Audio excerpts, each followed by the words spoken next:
There are many kinds of people in the world, good and evil, restless and meditative, ignorant and wise, happy and sad.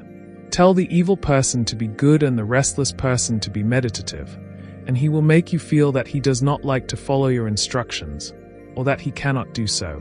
This is due to previous habits and not to the desire of the heart. Although happiness depends to some extent upon external conditions, it depends chiefly upon conditions of the inner mind. You love the outward pleasures of the senses because you happen to be held up by them at first, and then you remain their prisoner.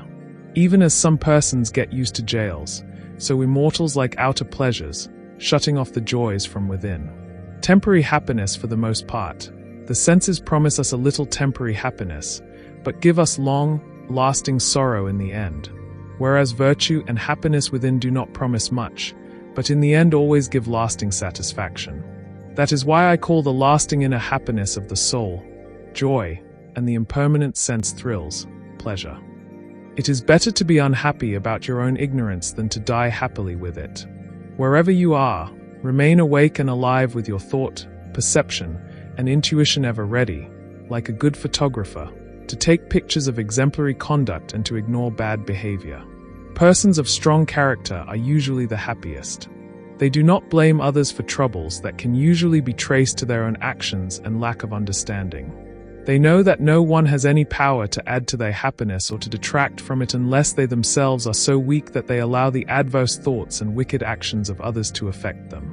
Without inner happiness, one may find oneself a prisoner of worries in a rich castle.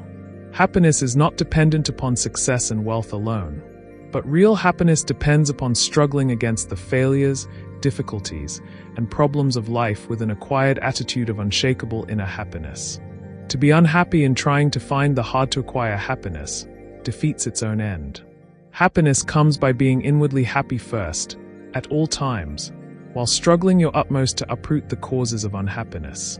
Pure love, sacred joy, poetic imagination, kindness, wisdom, peace, bliss, or meditation, and happiness in serving are felt inwardly first in the mind or the heart, and are then transmitted through the nervous system to the physical body and outward.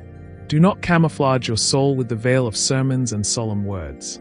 Understand and feel the superior joys of inner life, and you will prefer them to the fleeting pleasures of the outer world.